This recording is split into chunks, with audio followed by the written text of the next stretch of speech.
And I thought while I'm waiting for the other two appliances to dry, I'd do a quick little video about the new wig that I'm working on. So back in 2011, I believe it was, I did a little discussion about the Valentino wig, which is this one over here, Valentino 1. That's the one that I did back in 2007.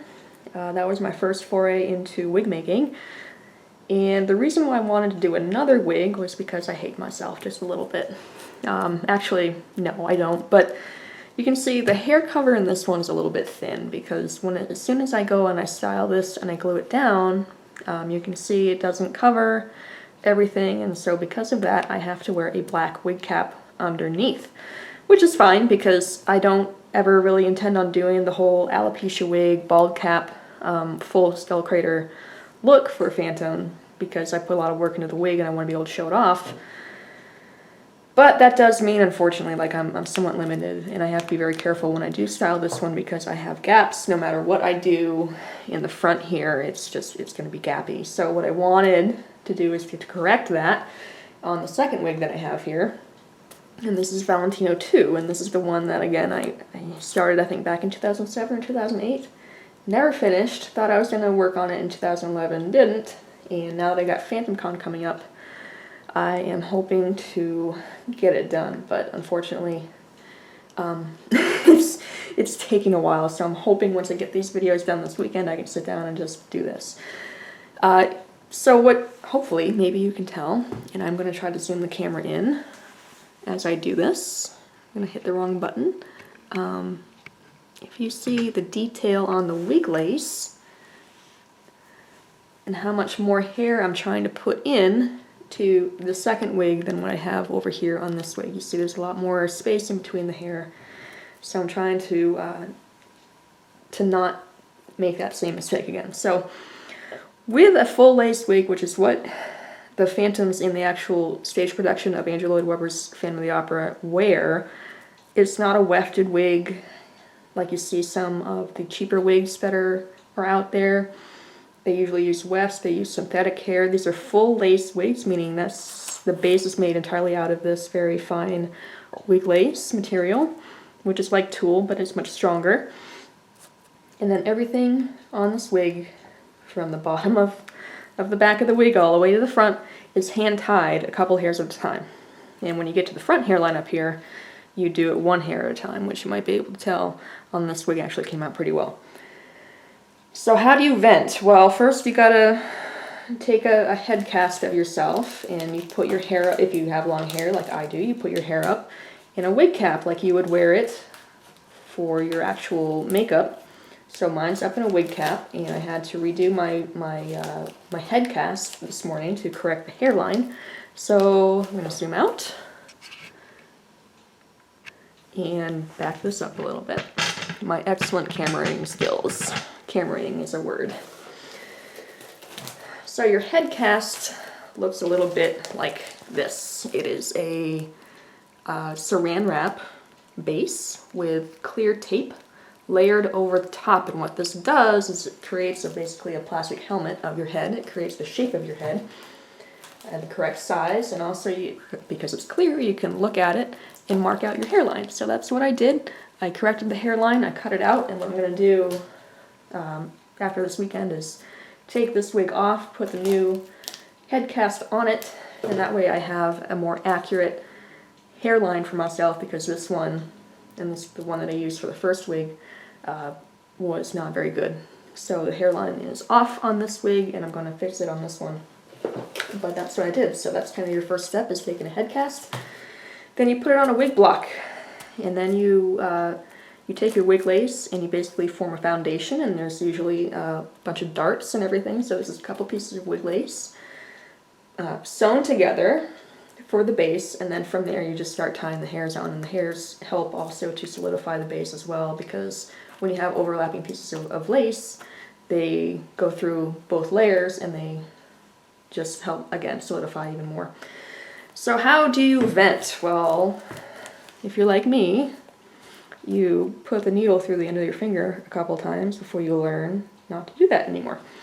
I have a towel over this because there's a lot of hair down here, and because I usually, when I'm venting, I have it in my lap and I'm working on it To prevent the hairs from getting all kinds of messed up and to prevent me from going insane, just put a towel over it and pin it so it protects everything and keeps it out of my way.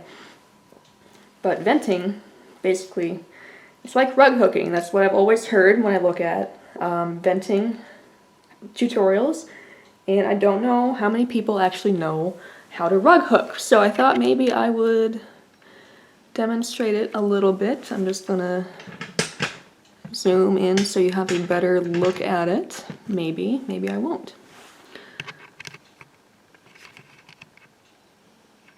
Alright, here we go.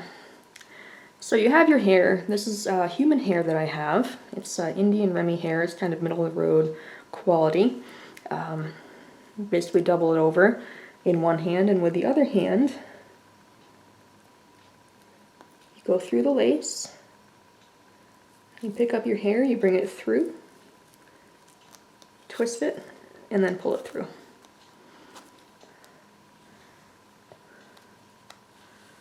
I'm not sure if you actually caught any of that because, because of how things are in the camera, but I'm going to try to move things over a little bit so maybe you can see. Here we go.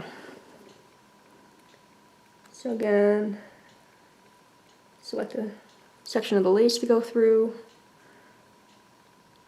pick up a bit of hair, you bring it through, twist it under, and then pull it through. And you repeat that a few 100,000 times, and you get a wig. So that's the basic process, and it's really not that difficult, because if I can do it, I'm pretty sure just about anybody can do it. It is just extremely tedious, and you know, it's not something that you can really fake, especially with me. I'm really trying to get this wig right, because it would make me cry to put all this work into it only to have it come out like that one again. So I think comparing the two, it's pretty obvious this one's going to have a lot better hair cover. So I'm just hoping at this point I can get it done in time for the con. And since I have the hair out in my hand, I thought maybe I would vent a little bit more. But this is also how you would do facial hair pieces if you wanted to do a mustache or a beard that you can reuse. Same thing, you just get some wig lace, get a venting needle, and some hair that you can tie, and go to it. And again, I would not suggest using tulle for any kind of work that you're doing, whether if you're doing a full wig or a lace front on a costume wig or a lace hairpiece. For your facial hair, I wouldn't suggest using tulle just because again it's very fragile compared to wig lace, and I don't feel like that is worth anybody's time. Because as you can see, this is not fast to do a fully hand-tied lace wig like this. And no, if you're looking at doing a phantom wig, you don't have to do hand-tied or fully vented like this. You can get something that's wefted. I didn't, because I wanted something that was completely accurate and gave me that very realistic look. And this is really the best way to do it. So, there you go. If you have any questions about wig making, please give me a shout. I'm getting a lot better as I go, and I can help you out. Generally speaking, I wouldn't suggest going this route unless you want a highly accurate phantom costume, because the level of time it takes to do this, it's really not worth it if you're looking at just doing a quick phantom costume or anything that you're not going to use repeatedly, because it takes hundreds of hours to make a wig if you're not a pro. And I am so not a pro. But that's the venting process, and I've done it all the way back here, moved all the way forward, so now I just have this front part of the wig to do. And again, I'm just hoping I can get it done in time for the con, but we're gonna see. So that's Valentino 1 and 2. I'm hoping to see this done because there's an incredible costume that's on its way from a wonderful artist that I commissioned one through. I'd love to have my own work at the same level of that costume, so we'll see. But that is venting. And again, if you have any questions, let me know. On the webpage there are resources for finding materials that you need to use if you want to do your own wig. There are links to tutorials and better demonstrations of the venting process. Yeah, I mean, that's pretty much it. So, wish me luck. I'm gonna get back at this, and fingers crossed.